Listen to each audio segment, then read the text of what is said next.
የቴዲ አፍሮ አዲስ አልበምና የከንቲባ አዳነች አቤቤ ጠንካራ ትችት። ጤና ይስጥልኝ። ይህ አዲስ ዜና ነው።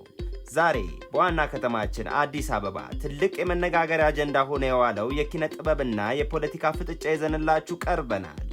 የኢትዮጵያ ሙዚቃ ንጉሥ ተብሎ የሚጠራው ድምፃዊ ቴዎድሮስ ካሳሁን ወይም ቴዲ አፍሮ በቅርቡ ያወጣው አዲስ አልበም በመንግሥት ከፍተኛ ባለሥልጣናት ዘንድ ጠንካራ ተቃውሞ እየገጠመው ይገኛል።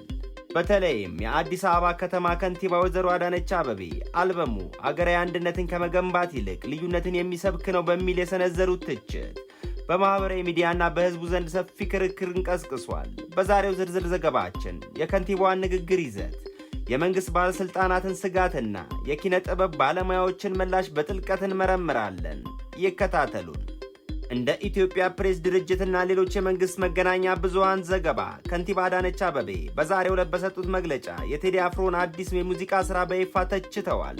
ከንቲባዋ ኪነ ጥበብ ለሰላምና ለፍቅር መዋል ሲገባው ወቅታዊ ሁኔታዎችን ለፖለቲካ መጠቀሚያ ማድረግ ተገቢ አይደለም ብለዋል። ሮይተርስ እንደዘገበው ከሆነ በኢትዮጵያ ውስጥ የፖለቲካ አለመረጋጋት ወቅት የሚለቀቁ ሙዚቃዎች በሕዝቡ ስሜት ላይ ያላቸው ተጽዕኖ ከፍተኛ በመሆኑ መንግሥት ለጉዳዩ ትኩረት ሰጥቶታል። ከከንቲባዋ በተጨማሪ የፌዴራል መንግሥት ከፍተኛ የሥራ ኃላፊዎች አልበሙ ላይ ያላቸውን ቅሬታ እየገለጹ ይገኛሉ።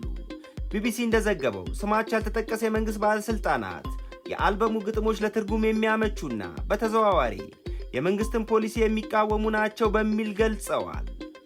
ለመሆኑ የቴዲ አፍሮ አልበም እንዲህ ያለ ቁጣን የቀሰቀሰው ለምንድን ነው? አልጀዚራ ባደረገው ትንታኔ ቴዲ አፍሮ ባለፉት 2 አስርት ዓመታት በሙዚቃዎች ውስጥ ማኅበራዊና ፖለቲካዊ መልእክቶቹን በማስተላለፍ ይታወቃል። ይህ አዲስ አልበሙም በተመሳሳይ መልኩ የሕዝቡን ብሶትና የአገሪቱን ወቅታዊ ሁኔታ ይዳስሳል ተብሏል።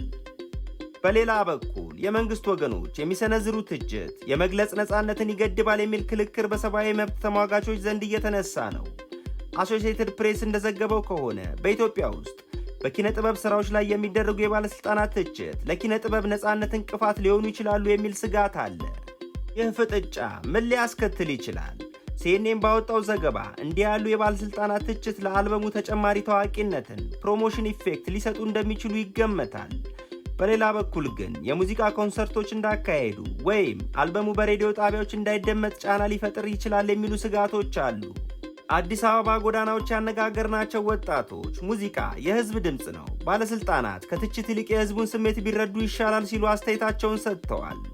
በሌላ በኩል ደግሞ ሀገር ሰላም በምትፈልግበት ሰዓት ቀስቃሽ መልእክቶች መቆም አለባቸው የሚሉ ወገኖችም አልጠፉም።